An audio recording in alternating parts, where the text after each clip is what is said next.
All right. Well, welcome everybody. Thank you so much for joining today's Leadership in Action webinar. And I'm so pleased that we were able to get Dr. Francesca Bodwin joining us today as our guest speaker for this webinar.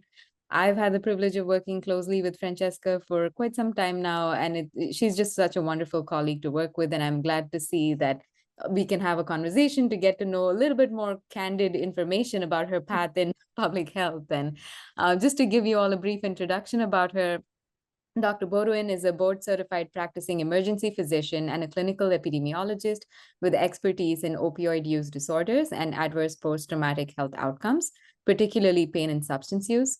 She is the principal investigator of multiple federal and private grant awards, including implementing statewide emergency department care pathways for addiction recovery after opioid overdose, and a large clinical trial of ED-based behavioral interventions following opioid overdose. Dr. Bodwin has written and implemented practice management policies for healthcare systems on pain management and opioid prescribing, and has served as a member of the Food and Drug Administration Anesthetic and Analgesic Drug Products Advisory Committee. She's partnered with small businesses to innovate new approaches to solving key public health problems, such as the opioid epidemic, and was the PI of the NIH STTR Award to help develop and evaluate a mobile peer recovery support application. We're so fortunate to have Francesca here with us today so we can get to hear more about her path to public health and how she's now the academic dean at the school. I don't know, is it the academic dean or just the dean of academic affairs now? The academic dean. Academic dean at the School of Basically, Public yeah, Health. same thing. Thank you, Francesca. And I will also turn it over to our student moderators to introduce themselves. I'll start with Jason. Hello, I'm Jason Berkowitz. I am currently a second year student in the OMPH program. During the day, I'm a quality measure specialist at Mass General Brigham Health System. My specialty is psychiatric outcomes measurement. I mostly do quality improvement and regulatory compliance with a lot of experience in CMS and Joint Commission reporting. I do have a BA in psychology and screen studies, as well as some pre-medicine post-bachelor work. And going forward, my interests are really with the bringing equity into patient experience, especially in the mental health realm, as well as increasing transportation access as a social determinant of health and increasing access of care for transgender and non-binary youth. Thank you so much, Jason. Samantha? Hi, my name is Samantha Miranda Uliberry. I am also mostly a second year. I've done a little part-time and stuff, so working to finish the program I started with Jason and DM. I work as a pediatric nurse with specialty in hematology oncology at Hasbro Children's Hospital in the Tomorrow Fund Clinic, and have like a wide experience working in a number of different patient care settings for pediatric patients. I am originally from Albuquerque, New Mexico, which is like a very diverse and Spanish speaking state, which motivated me to go into nursing with the idea and hope to provide better care to patients who don't speak English. My experiences through all these different settings has certainly continued that desire and prompted me to start working on my MPH. So very excited to discuss everything public health. Thank you, Samantha. And Samantha is also our wonderful student ambassador. She spends a lot of time meeting with prospective students. So thank you for doing that. And then last but not the least, DM. Thank you so much, Dr. Ramesh, and welcome, Dr. Boone. My name is DM Thomas, or Dana Marie. I am a hybrid energy systems research scientist at the National Renewable Energy Lab. And so my work is interdisciplinary. I look at cyber and physical security systems, critical infrastructure, and human dimensions of energy systems. I am a biobehavioral research scientist from another life where I did work on taste genetics in women with cervical cancer. Presently, I'm looking at how clean energy, like intersections between clean energy and renewables, can be used to help strengthen public health and community resilience, particularly around the food and agriculture sectors. And I'm happy to be here. Thank you. Thank you, DM. So this Leadership in Action webinar series started off as a way for our online MPH students to get the opportunity to interact with leadership and folks in public health at the School of Public Health at Brown, and get to know how they forged their paths in public health, got to where they are in leadership, and all of the cool things that they're doing. So I appreciate Francesca taking this time to have this candid conversation with our students to really just talk about her journey in public health. So I'll turn it over to the moderators. Please take it away. Thank you, Dr. Ramesh. Dr. Boudwin, thank you so much. We're honored to have you. In this segment, I'm going to talk about early life influences of your career. And so we're going to kick off by asking, were there any formative experiences or mentors in your journey that inspired your path towards medicine and public health? Thanks, DM, for that question. I will answer it, but I wanted to make a comment before we get started. It was so fantastic hearing the three backgrounds of the moderators in, kind of sitting where I sit in the school. I'm definitely a step removed at times from a lot of our students. And that's why I was so excited to come and meet with you all here today. And I know that we have fantastic students in our program because I'm kind of like sussing you all out in the background, but it was so cool to hear about each of your backgrounds. And I would, not the point of the webinar, but if Nithya lets me, we can go there. Would love, and maybe this is like a follow-up conversation, would love to hear more about why you all chose to pursue an MPH and how the program is going. But I just, even hearing your backgrounds really is a testament to public health in general, because it touches everything that we do. I mean, health is really like the one thing that unites all people. And in this like very tumultuous time, which that needs a whole dedicated webinar by itself, like health is common ground for everybody. We all want to have good health. We all receive health care in a common system. And so wherever you sit, I think there are all these different angles to improving the human condition and health. And I love that you all have like real life work experience and are bringing that to the table. And it's why I think our program is so great because of all of you. I know that you wanted to talk to me about me today, but I think I do want to acknowledge that we just have like such exceptional students in our program, and so we don't really know each other, but I am very proud to be part of a school that houses a program that has all of you in it. And I'm so excited that you're going to go out into the world with a Brown degree and do great things. All right, enough about, that's why I said I will answer the question that you asked me about like formative experiences in public health. And I'm very happy to have this be like conversational. I know that we've got some like pre-planned questions that we want to get to, but if I say something that like piques your interest, or perhaps somebody that's in the audience, I'm very happy to go off script. Nithya did warn me that this would be on YouTube, so I will make sure that I don't embarrass the program or my children. But I'm really happy to have like a candid and frank conversation about like public health and leadership and what that looks like. And if we want to talk about the times that we live in, I'm also happy to talk about that. So you asked me like, why did I get in this business? I think I would love to say that I had some like critical moment. I was actually listening to one of our senior fellows who is working at the School of Public Health, a former White House official who is doing work in biosecurity. And they had this like really powerful moment about seeing the Ryan White like AIDS quilt and how this was like a formative experience when they were a teenager. And I think for me, there's not this like one key moment, but it just like all of the incremental little things. And I actually hope that that resonates with some of you, that it doesn't have to be this like, this earth shattering, life altering, like singular event. And I think for many of us, it is the incremental pieces, my own experiences with like healthcare, family members,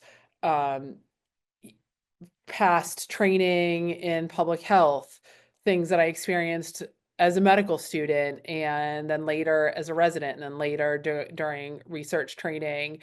And if you follow my career path, you'll see it sort of has that flavor to it, that it was this like, kind of an evolution of things that changed over time and just like felt like a right pivot and a right move at the moment.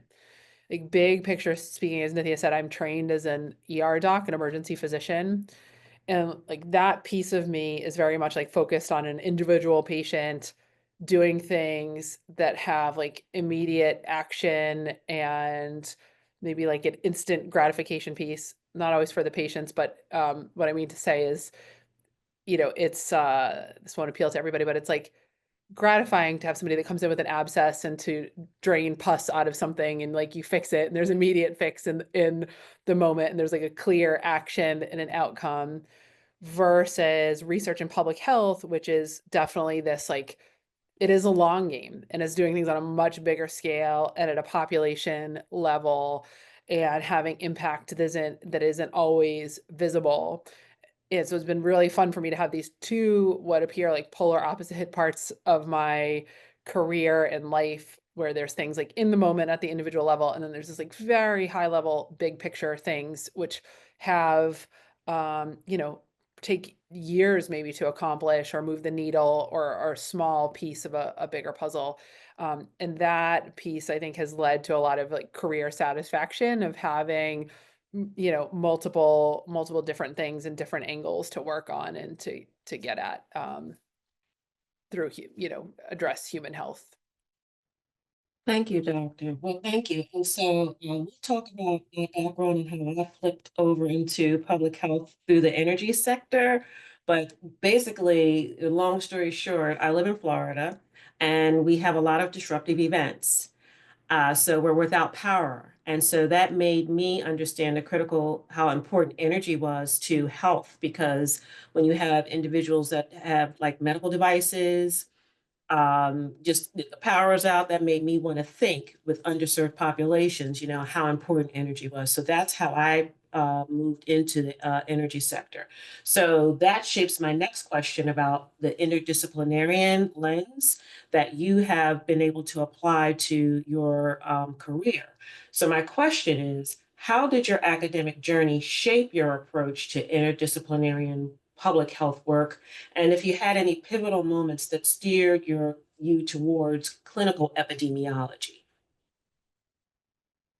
So just for everybody, clinical epidemiology is using epidemiologic like methods and research tools to ask questions that are relevant to the clinical arena and medicine, but again with like a population lens, probably more so in most cases than the individual.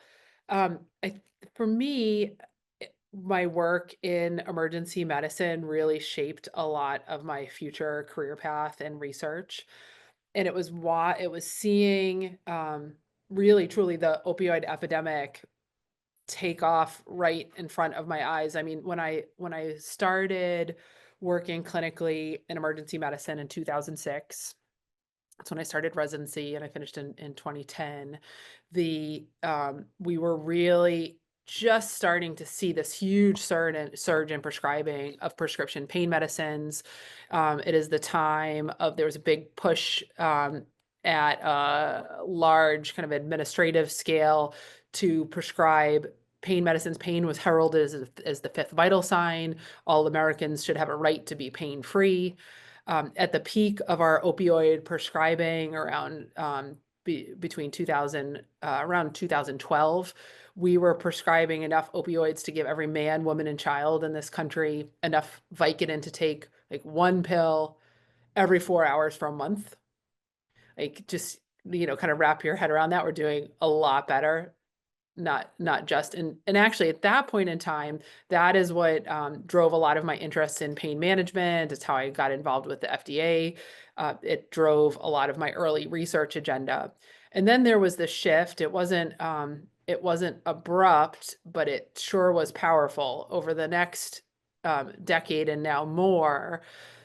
That prescription pain medicine problem, merged into what we know is, our current overdose crisis and opioid epidemic. And I went from seeing nobody on a shift, that it was rare to see an overdose on an ER shift, to I went from every time I worked in the ER, I was seeing at least one or more people who had come in with an overdose. And I knew what to do to treat the overdose, and in that moment, and we could kind of reverse the acute life-threatening emergency. But then it was very clear that there was we had little tools in our belt to prevent things. And then we were also doing a really poor job at treatment, both treatment engagement, treatment options, knowing what effective treatment was.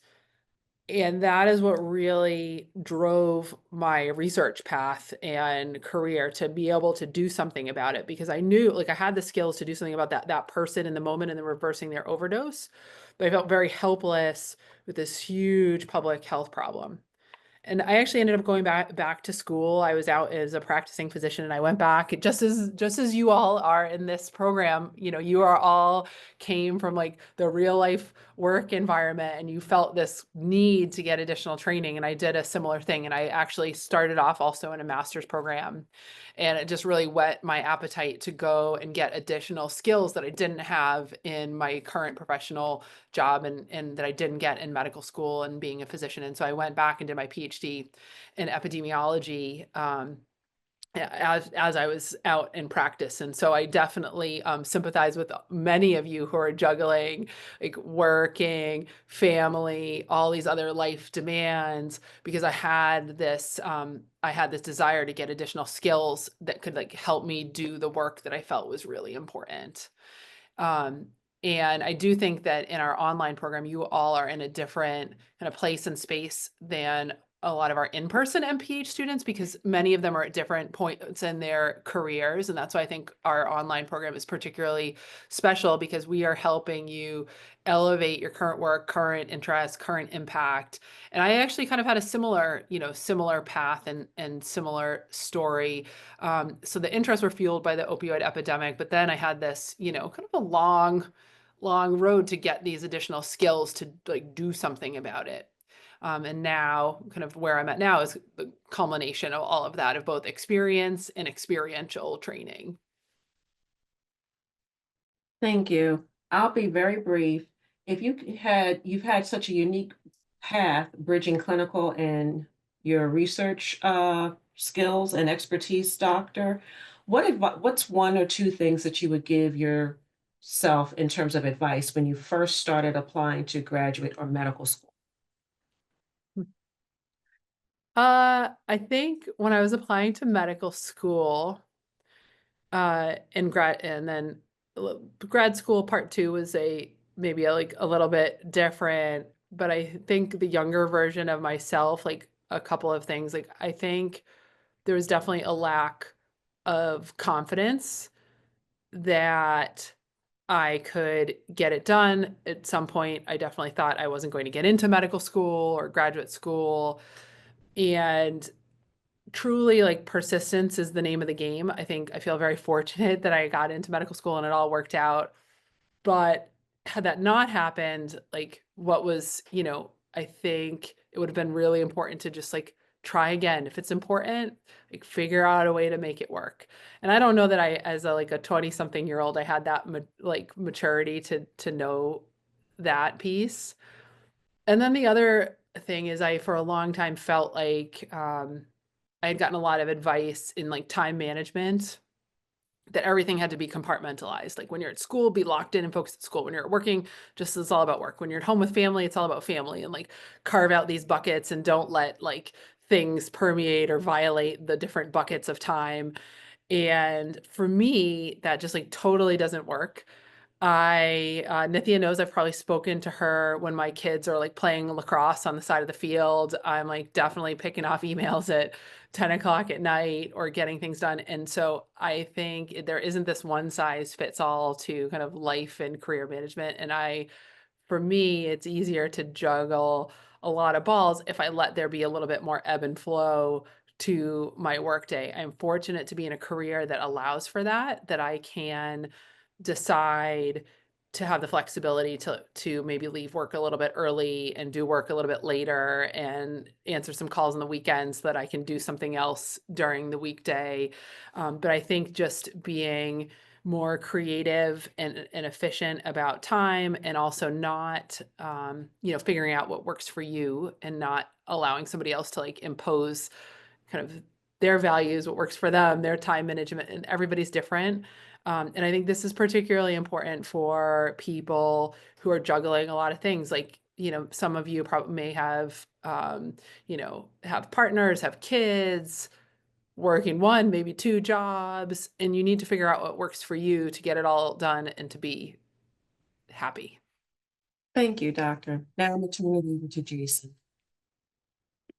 Thank you again for answering these questions with us. So my section is going to switch gears a bit and talk a bit more about your current work and some of your perspectives on that, especially the multidisciplinary approach. So my first question is, as a principal investigator on several major grants, what have been some of the biggest lessons you've learned, especially from leading such large-scale public health research projects? Teams are really important. I don't think it's possible to get, I shouldn't say it's not possible, but I think work is always better when it's done as a team and people bring different expertise, different views, different skills to the table.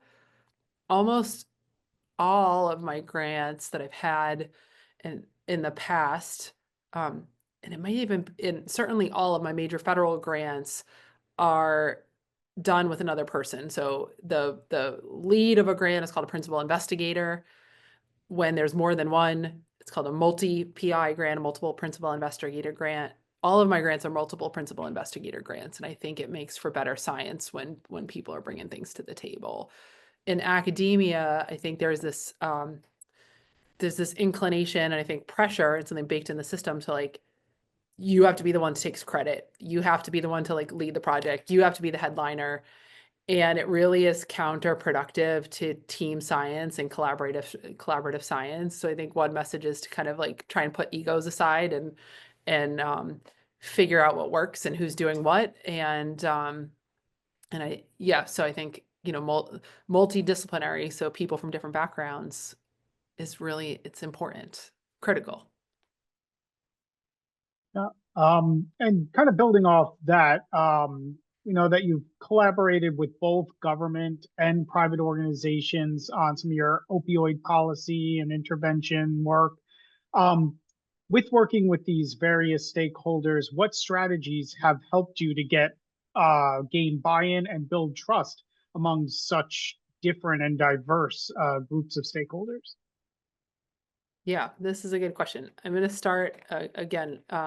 Maybe this will be a theme of this webinar that I don't actually answer the question that was asked, but I wanted to make a comment about just government relationships in general. We've seen a lot, like the news lately, there's a lot of talk about federal agencies, the role of the government in funding biomedical research. And there is a very long history of productive partnerships between academics, both universities and I would say like nonprofit sector, government and government agencies, and that's both state and federal level, and industry, in driving forward biomedical research, innovation. So important. It's really also important to know what the stakeholders are looking to get out of things and what do the stakeholders need. In the case of the government, I would say that the governmental needs are to be good stewards of taxpayer dollars and to advance the healthcare, human condition of the American people, right? So like that is part of like what makes good science to the government, I think. Obviously there's a lot of debate about that now. With like industry, I think industry, like we know what industry is bringing to the table. They have a profit motive. They're seeking to drive innovation. I think they're good people there who are also, they're looking to advance science and be cutting edge and shape, human health to impact diseases. And anytime we're engaging with a stakeholder, and then you could extend that to like community partners, nonprofit organizations, the community, the public, like how are we helping solve problems that other people need us to solve? And like, where is our common grounds? Where are our commonalities?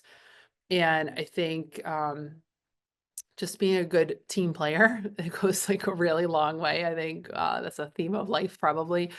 And being willing to have, to find middle ground and work together and collaborate, I think is really, really important. Thank you. To get a little more specific here, in terms of your involvement with the FDA Advisory Committee, do you feel that your time there, in what ways has it influenced your views on the role of physicians and their role in public health leadership? Yeah, I wouldn't say, the work that I did with the FDA was very informative to processes and what drives kind of the regulatory pieces of um, drug approval and that whole pathway. The physician piece, and I know there are some people in our programs that are interested in going to medical school or are already clinicians, such as Samantha. I know you mentioned your nursing background. So beyond physicians, I would just like broaden it to people with either clinical backgrounds or who are working toward clinical pathways. So key, I think, to helping us ask the right questions when research is done in a box, just void of input from key stakeholders.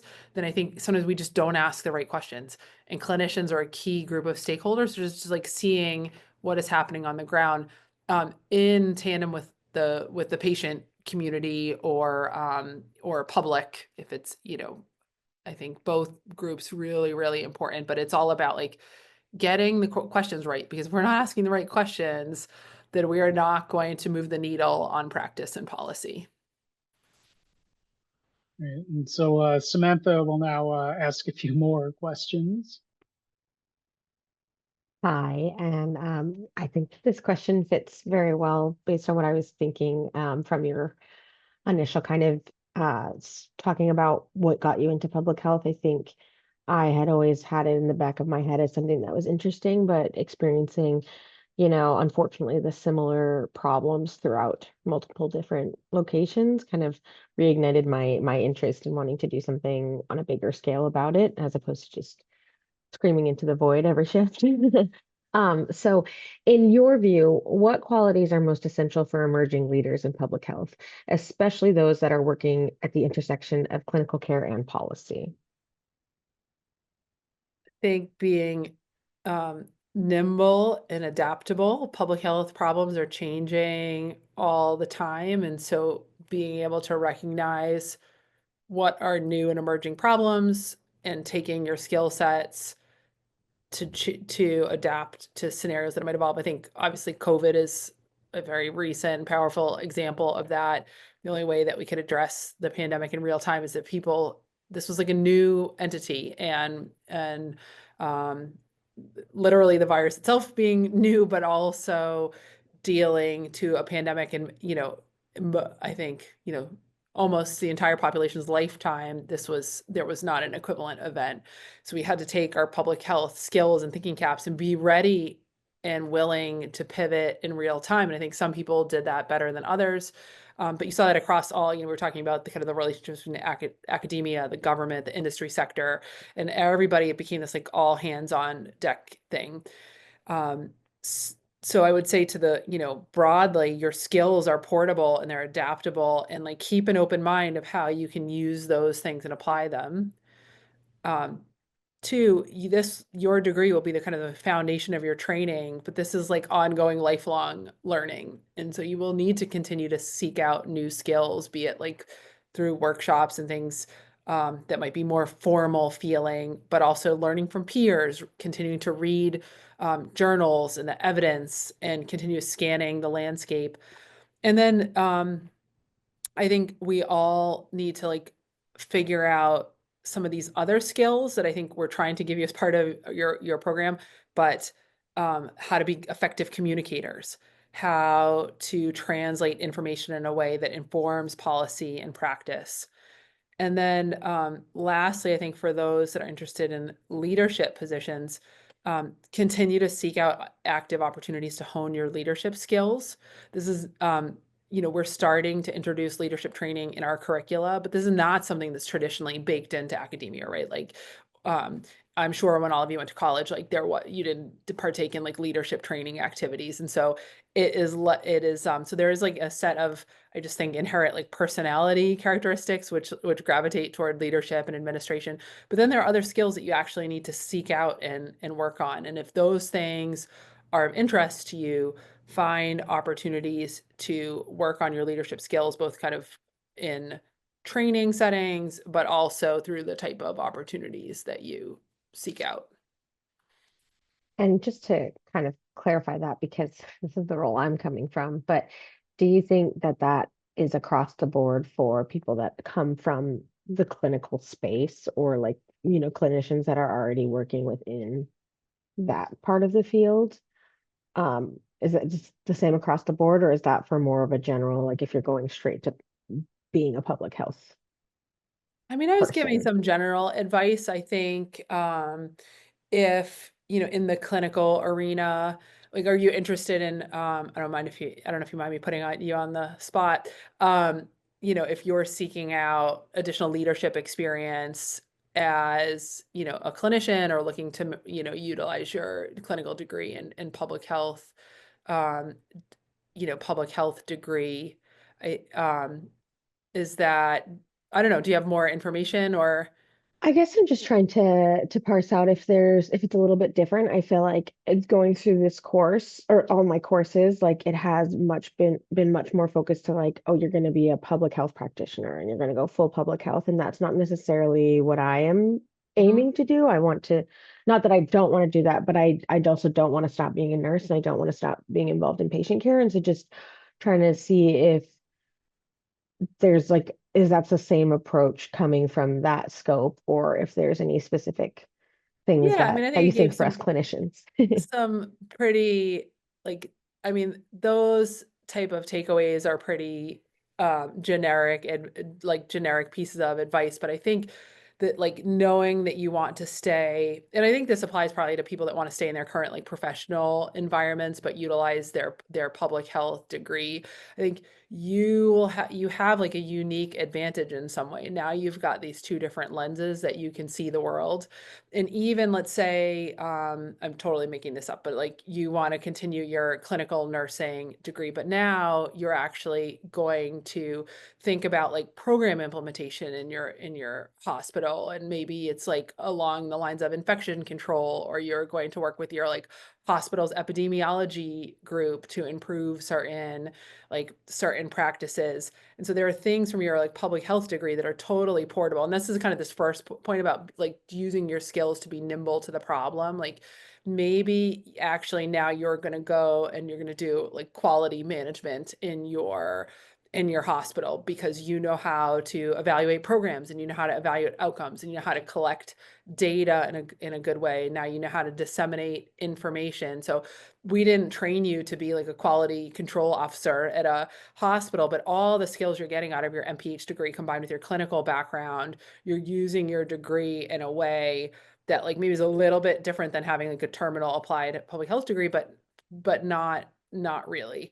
And then like the leadership piece, it's like, okay, maybe you're not in a formal leadership role, but like you need to lead in order to get people to like even to like listen to your data, or to adopt a program that you want to do. And so how are you going to use your communication skills that you've improved during this program, or like leadership, the leadership training to effectively implement or evaluate public health programs. And so it may but then for other people, it's going to be like, actually, I want to go and I'm going to take my clinical degree and my MPH and I'm going to go pursue a leadership position in a Department of Health.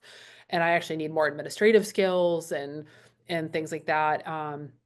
And I would say to anybody that's listening to take advantage of the network that you have access to and being part of our school community. I think sometimes our online students feel, and I know you do feel a bit disconnected from the school as a whole, but you have access to our whole community and our faculty. And if there's someone that you see out there that this person's kind of doing what I want to do, don't hesitate to reach out to them and or ask Nithya or other program leadership to help make connections for you. And maybe you're already doing that. But I think, it isn't a one size fits all approach. And the nice thing about an MPH degree is it has very portable skills to a lot of different scenarios. I fortunately do live in Providence right now, so I take advantage of every chance I can get. Good. And this kind of goes in line with that, but I kind of already stated my place, but many of us are navigating the choices between academia, policy, and practice, and incorporating that into what we already do professionally. So, how did you determine where to focus your energy, and what advice would you offer students who are trying to find their niche? Oh, this is I don't know. I don't know if I know the answer to this question. I did think of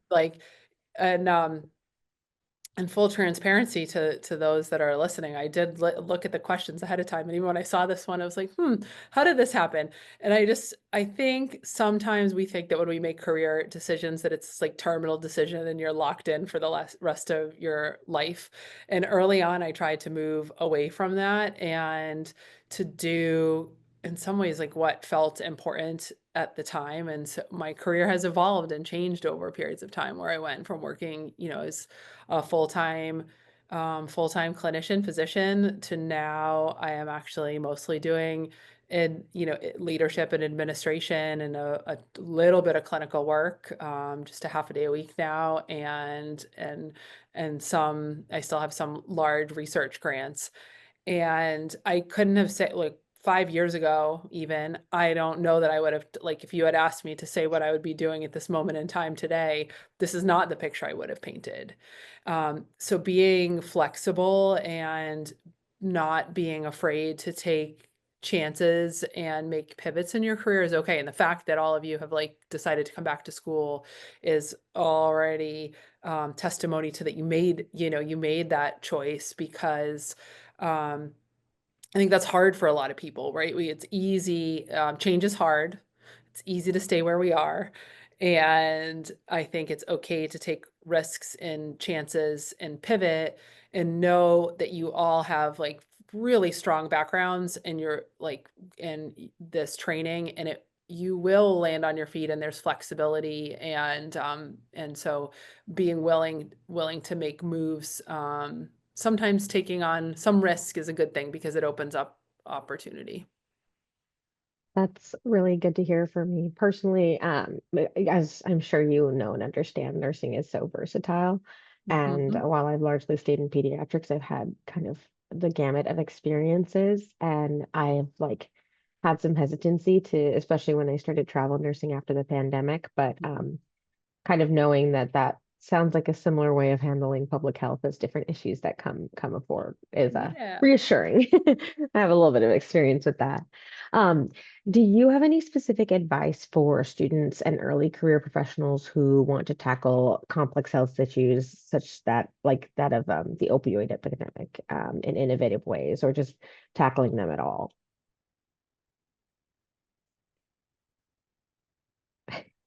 Yeah, so I got the hard hitters. I don't know if this is great advice, but I will tell you something that I would like to see more. I think there is a role for us to be a little bit more entrepreneurial in public health and innovative, and thinking about actually commercialization and products and tech solutions to problems. I think we all are probably going to need to get up to speed very quickly on uses of artificial intelligence and getting up to speed on data science. And it doesn't mean that you all have to go out and know how to like program AI, machine learning models, but understanding like that piece of thing. I think the tech innovation piece is moving so fast that we all need to move with it. And this is a place where we are seeking to do better with our curriculum because the pace is just moving so fast. Like our curriculum hasn't kept pace. Really few places I think have and are doing this well. So as we go out into the workforce, like again, that like ongoing active learning and seeing kind of where the field is moving down the pipeline. And I think the technology innovation piece is going to be a huge huge piece. So I think the advice is to keep like as the field moves, keep moving with it. Don't get anchored to like how you were trained right now, because 5 years from now, technology may have changed the way that we're like doing things, where they were analyzing data, collecting data, public health intervention. So to keep moving with it and keep learning. And just as somebody who struggled heartily with our biostatistics class, do you feel like that's going to be a limiting effect for some of us that aren't such in that? Because I know we have the new biostatistics concentration, and so like there obviously are people out there that like want to do that more thoroughly, but as us more lay, as me, as more of a lay person in that stuff, do you think that we'll be left behind if we can't grasp it in the same way? Absolutely not, because you don't need to have command of the math, the programming that underlies these things, but you are with your skills going to know like how it's implemented, what's like how to evaluate it as a program. Does it bring value? What is like, or from like a qualitative lens, what's the clinician experience with using um I'll make up an example, like, if we all of a sudden have down the pipeline, if you're having a visit with like a virtual doctor that's like an AI based physician, I don't like probably not nobody on this Zoom, I'm willing to guess, is like going to know how to develop that type of technology and program it. But there are definitely people on this who are going to understand how to evaluate like the patient experience, what's the user piece like, what are health outcomes stemming from that. Maybe others are going to evaluate cost effectiveness piece or evaluate impact on, clinician workload or burnout or a variety of different angles. So it's like there are so many different angles to the adoption of technology. And it's not the like, again, you don't need to be like developing the tech yourself. And that's like a totally different thing in a space. And I don't think as like a school, that's not where we want to be excellent in, but we might expect that like people might want to understand and evaluate how new technology is used in various settings. And maybe for you, you're already thinking about like, nursing burnout and workload, and what are some like solutions to reduce that, or in pediatrics, increase like, I am thinking of all our like child life specialists that we had at the hospital that improve the pediatric patient and family experience. Are there new tech like AI driven like approaches that can help with that, because we don't have the workforce to do that. So I'm confident that you and others can think of important questions and ways to evaluate them, both like qualitatively and quantitatively, in a way that aligns with the skills that you got during your MPH program, that isn't like in the weeds of like the math and the coding and the programming, if that makes sense. Yeah. It kind of sounds a little bit about like transferring those skills into certain parts of the tech process that you Yeah, do maybe carry that's into. not of interest, but I think for some people it will, and it will be appealing, and I think it is going to be a reality of kind of like all of our lives, of where these things kind of fit in, make us more efficient. And if also if like there are people that are not, if you feel like the biostats, the quantitative piece isn't a core strength, actually, how can you use, technology to help like bolster some of those things when you're out in practice and out in the field, and using generative AI, ChatGPT, other things like to help make us more efficient and help bolster skills that we might not have. So I think like all those things are kind of interesting things and things that we want to incorporate into the curriculum too. And for those of, like we're not there yet. And so that's why I say like, the continued learning piece. And this is for me, like, right, I'm definitely not going, no more school, but I still need to keep learning too, and keep pace with, where the field is at. And I think, but now you all have those foundational skills, you will be able to do that and acquire new skills and new knowledge. Yeah. So looking ahead, what opportunities do you see for the next generation of public health professionals to make a lasting impact? I feel like you've already kind of touched on it, but to go more specifically. Oh, this is so important right now. Right. I think that public health is absolutely being threatened. There are many things that keep me up at night these days. One of the things I worry deeply about is our public health system, improving trust in public health by the public. And we really need to be thinking, and I don't have an answer to this, about kind of what is the future of public health. And we need, like, this is, I talked about the pandemic being all hands on deck. I do feel like this is another all hands on deck moment to how do we sustain, improve, better our health in this country, and what are the systems and people that will support that, and doing so in the current landscape. And so there is a part that's like, there is a preservation piece of things, but then there's also kind of a moving forward and looking toward the future, and how do we redefine things. And so keep thinking about that, and keeping your commitment to public health. I was incredibly saddened, but then and then a side of optimism, like hearing from our students, hearing some students that have turned away from public health because they're worried about the future of public health. And then on the other side of that coin, students like yourselves and others, I mean, you all got caught up in this moment. You are already committed, you're already in, but others who are like upping their commitment to public health and doubling down that this is what they want to do, and kind of like hearing it as a call to arms.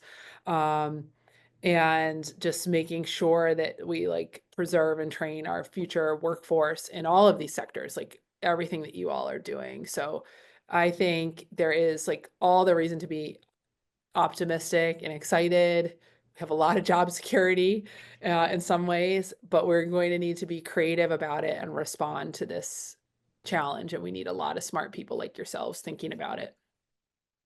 I think that I probably speak for all three of us in resonating with the call to arms. I think it's a little bit of a stressful and unsure time. I in classes every day, they're like, oh, this isn't accessible anymore because they removed it from the CDC website, and the COVID.org site is not a legitimate site anymore. And so there is, I think, a lot of like fear and uncertainty, but I think, at least for myself, and I assume for Jason and DM, that it has kind of fortified that desire of like, okay, well, now I'm needed more than ever. And I very much believe things happen for a reason, and for whatever reason, I had the drive to go back when I did, because they knew that we needed more people. So it's really not the best reason, but I'm happy to be here and happy to be getting this experience to learn from everybody in this program and have these important conversations with leaders in our fields. I think I'm turning it over to DM. Thank you, Samantha. And I'm honored to be here with you as well as Jason. Dr. Bondone, given your expertise in the opioid epidemic, can you share just a few of your perspectives on how sectors like the energy sector, which often involve physically demanding labor and rural resource-limited communities, might uniquely influence the opioid risk? Yeah. You know, I had to throw that in there, Doc. I know. No, this is like a really good question. I mean, I think it's kind of this under this broader umbrella of like the burden of the opioid epidemic is not equally shared by the entire population. I would say touches the entire population. There's certainly, I do think this is something that transcends, sociodemographic barriers and things like that. But there are definitely some risk points. I worry deeply about our rural communities because when we look at areas that are most hard hit, let's take parts of like West Virginia, Kentucky, and they are so hardly hit by the opioid epidemic, driven by generational like poverty, access to jobs, education, things like that. But then it's also coupled with limited access to treatment resources, and kind of evidence-based medications. And we need to do a much better job. It's interesting to think about, and I'll be honest, I haven't really critically thought about how the energy sector itself is feeding in. And I think it's like a provocative point that you raise, and I'd like to think more about that. But no doubt that there are significant health disparities along specific lines, and the rural healthcare access piece is huge. If you look at the middle of the country, there is a dearth of treatment programs which provide both types of medications for opioid use disorder. So things like methadone and buprenorphine, Suboxone, and it's interesting to think about what are the strategies to improve not just access, but then engagement. It's just one piece to like give people access to things, but then do people use it? Do they have improved health outcomes from it? And then when you think about specific like sectors of employment and whether or not they might be at higher risk or responsible, I think we've seen an improvement, at least with like commercial payers and thing is covering substance use treatment. And so that's one piece of things. But no, it's I'll have to think more about it. It's a great question. I'll reach out to you later. And there's Yeah. also a role for demographers, I'll say, in Absolutely. public health as well as the energy sector, because you'd be surprised, the census and the energy sector, they do not collaborate enough with population shifts and what have you. But that's another thing. But it looks like there's questions from the chat, maybe. If anyone has any questions from the chat. No? All right. Well, it says you mentioned several years ago that you did not see this particular picture that is painted for you now, and that being flexible and making pivots in your career is important. And so that really resonates with all of our students in their individual journeys. Do you have one overall piece of advice or just a thought to chew on for professionals or students who are not currently pursuing public health, but that maybe would lead them to consider a degree in public health? I would say, don't be afraid about going back to school. It's intimidating to go back to school, and maybe this resonates with some of you that are on this webinar today. I actually really enjoyed going back to school as an older student who had been out in the workforce, because I felt like I knew what I needed from the degree, and I wasn't fixated on getting all A's and caring as much about my GPA, because I was coming to it with like, there's things that I need out of this. I had real life experience I was bringing to the table that informed the questions that I was able to ask my professors and things like that. So if you are thinking about the leap to go back to school, then, I would encourage you to take that leap. And if something holding you back is just like fears of like, I'm gonna have to brush off some, calculus or something that I did 10 years ago, you can do it.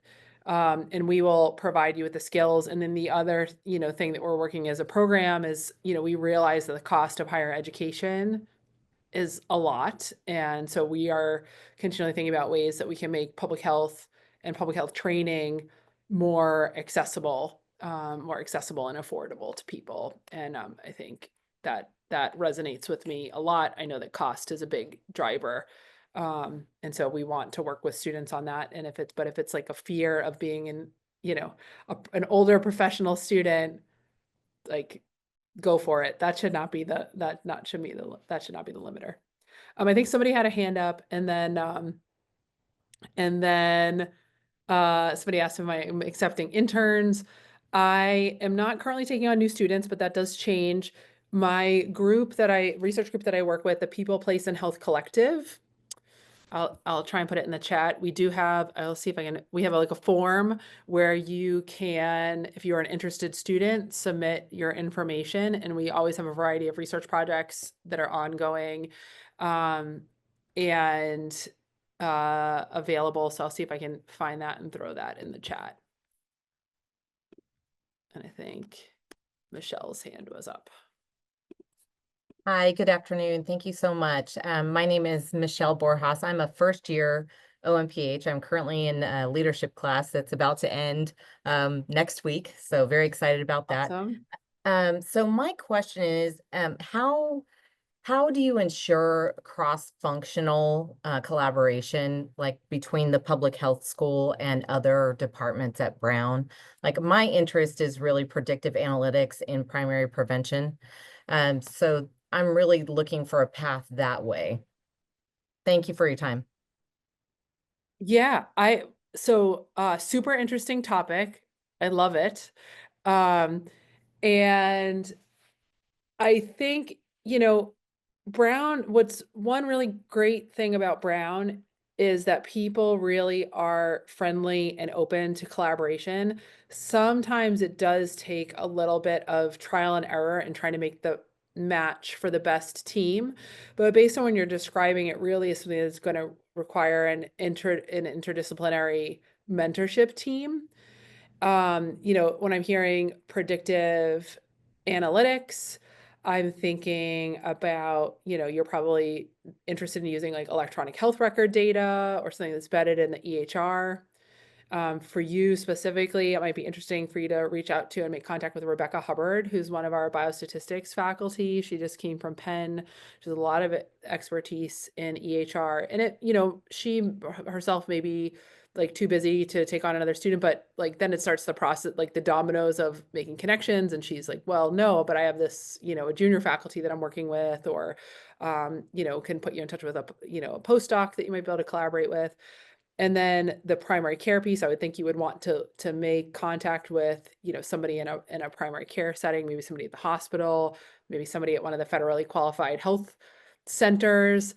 That part will probably take a little bit more digging around to find, a primary care doc who's got like an interest in research and collaboration. But I think you could do it. And I would say don't feel like you can't cold email people. And one thing that I do think that sometimes our students in our online program feel like they can't cold email our faculty who are in our, are like in person. And we really want to deconstruct some of these, like, I know there's like almost like a physical like internet barrier because you are in this like, online education modality, but like you should feel like you can access our in-person faculty and community. And so I wouldn't worry about emailing them. Sometimes people don't respond, but then I just like the advice I give people of like if somebody doesn't respond, you can ping them again. If they don't respond like a second time, then I probably would just move on because that person's not super responsive and is not going to be like a great mentor have the time. If they don't have time to respond to an email, probably it's not going to be a great long-term relationship. It's like I view it like contractors. If I'm calling a contractor to come give me a quote to work on my house, if they can't even show up or like answer the quote, I probably don't want to hire them to be my contractor. And I don't mean to make like faculty like subcontractors and things like that. But I think just in terms of like working relationships, right? Like, so don't hesitate to reach out to our faculty. I actually think that they will be excited to interact with students in our online program because you all are different. I would say often have a lot of professional experience and different lenses. You have access actually to new like resources and environments that they might not have thought of. And you might find that you're going to be received in a lot of cases as a colleague, you know, versus just a student. So I would say for those of you that do have professional experience and you're reaching out to faculty, like come at that with Michelle, what do you do? What's your background? Sorry, I muted myself. So I am currently the Director of Integrated Prevention for Army Futures Command in Austin, Texas. So I deal with the prevention programs, primary, secondary, tertiary programs, and integrating them together. And so I'm looking at the analytics piece of it, but really trying to move forward in the predictive analytics space for Yeah. how we change the programs that the Army delivers to soldiers and civilians. Yeah, I mean, awesome. That is like really awesome. And I'm actually thinking of a bunch of faculty that would probably like want to collaborate on a grant with you because Yeah. now like, you know, that's what I say, like coming at it more at the colleague. And so in reaching out to faculty, I would present, you know, your experience and your professional title. And I'm also a student in our online program. If you need Nithya or I, and I'll extend this to, you know, others on the call, if you need help making connections, then, you know, tap into your program leadership to help make those connections so we can find you the right, you know, the right person. But I would think that what you're like, where you are, I think would be highly appealing to faculty. There's a mutual interest. So it's not just like, we want to interact with students because we like students and we like mentoring and like paying it forward and all that good stuff. But I think there is like, you know, kind of probably some mutual interest among our faculty. I'm thinking definitely for you, like biostatistics faculty and our Center for Statistical Sciences, that would be, you know, that would be interesting. And then so you get some additional like skills and training from a mentorship relationship, but then, you know all these things and interesting questions that they're not thinking about because you have that lens. Right. Thank you so much. I really appreciate it. I've been taking copious notes. So Yeah, great. I really appreciate it. Thanks. No problem.